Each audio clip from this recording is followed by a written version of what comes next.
Hi everybody, this is Property with Leonard and welcome to another episode. Now on this channel we discuss property, finance and investments. Now please note that none of my videos constitutes as financial advice. If you are looking for financial advice, please speak to an accredited and registered financial advisor.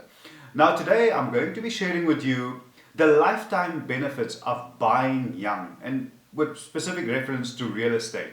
Now, my first property I bought in my mid-20s, and if it was up to me, I would have really jumped on that bandwagon a little bit earlier. In fact, I had the opportunity to do so, and I didn't really take it.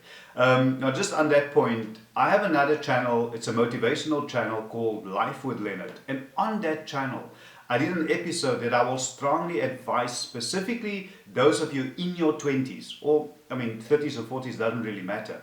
But I did an episode there titled the 5 things that I wish I knew in my 20s. And amongst other things, that's why I say I would really advise you to go watch it. But amongst the things that I discussed there is, of course, real estate. And I talked about negotiations and all those other things. But that will also help you, and I want you to go watch that episode in conjunction with this one. Now, here in South Africa, the South African Reserve Bank, the interest rate is still the lowest that it was in almost 50 years. And that makes it ideal, not only for young people, but for anybody to invest in property, whether it's your first property, an investment property, or whatever.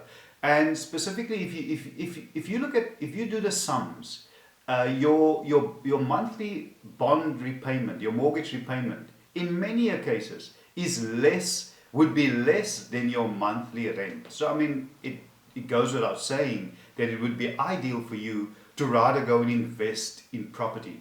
Now they say the best time to plant a tree was 20 years ago, and the second best time is today. Sooner is always better than later when it comes to investing in real estate. But the COVID-19 pandemic has by default removed, in my opinion, one of the biggest obstacles that first-time homeowners, home buyers, and younger people specifically used to face. And it was a huge challenge, and that was because they just started out in the work environment, and the salary is not what it should be, and they are on entry-level salaries.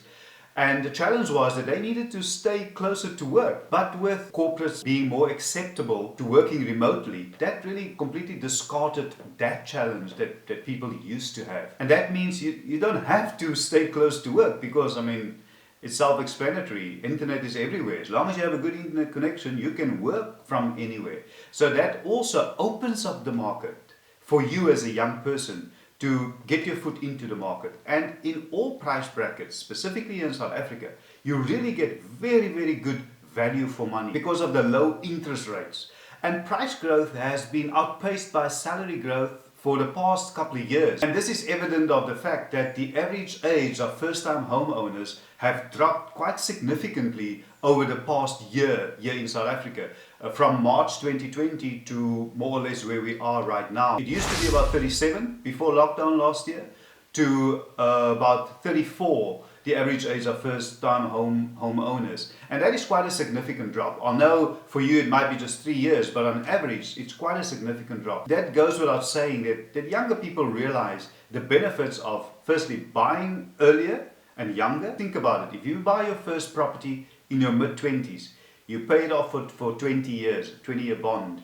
So you would be bond free by the age 45. If you're 25, bond free by the age 45. You should do yourself a favor. If you are a current homeowner, just check, just work it out. The interest that you will pay off. You might take out a loan for 1 million rand, and over 20 years, the interest can easily accumulate. So a lot of younger people have come to realize that if you buy earlier, you can pay off sooner, and that will put you in a much better financial position. The sooner you can start gaining equity on your property by paying off your home loan, the sooner you can start gaining the asset that you can sell, the sooner you can start renting it out, or perhaps use it as collateral to borrow money that you can use for your children's tertiary education, or whatever the case may be. Alternatively, buying young could just mean that you are bond-free by the time you get to your mid-40s and have more financial leeway to do whatever you please, whether that is saving for retirement or educating children or traveling or supporting your parents. I also just need to add, it's important for you as a young person, as a potential first-time buyer, not to just blindly follow the herd. Make sure that this, whatever you want to do, it firstly benefits you, and secondly that you can afford it.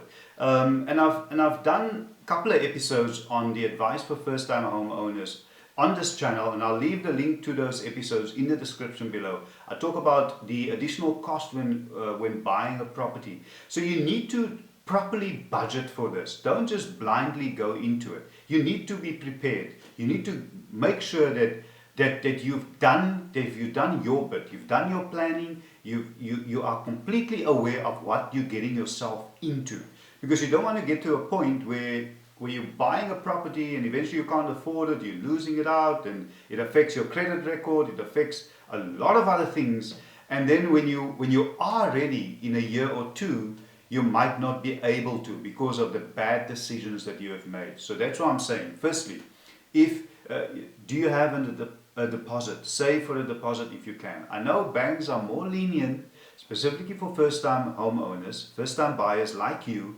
and specifically in the current climate, because of the very, very low interest rates, as I mentioned earlier, the lowest in almost 50 years, more inclined to give you a 100% home loan, a 100% bond, which is ideal, but look, my advice will always be, if you can, even if the bank offer you 100% bond, is pay a deposit.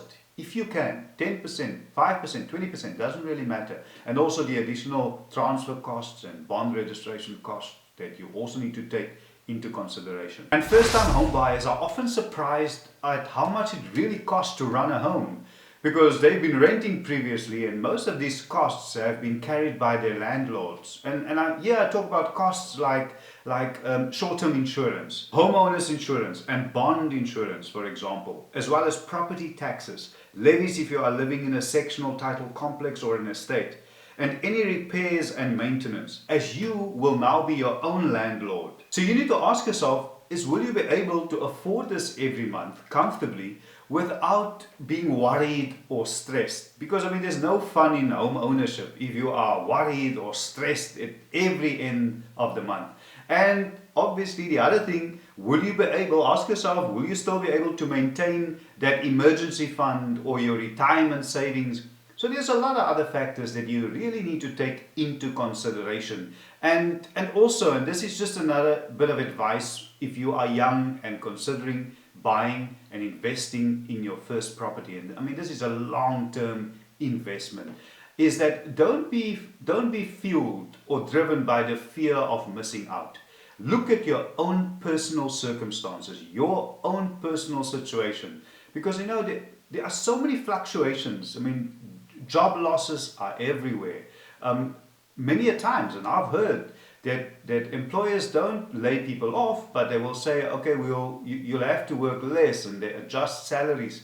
I mean, there's a lot of things, and I know we can't plan for everything, and we need to take that leap of faith, but the ball is in your court. So just make sure that you do your homework properly. And I'm not saying this to completely deter you from doing it. I mean, many of us have home loans, not just one, many, but we maintain it and we get there amidst all the challenges, amidst all the uncertainty. So I'm not saying you shouldn't go there. I'm just saying make sure that it is a well thought through, calculated decision, that you know what you're getting yourself into.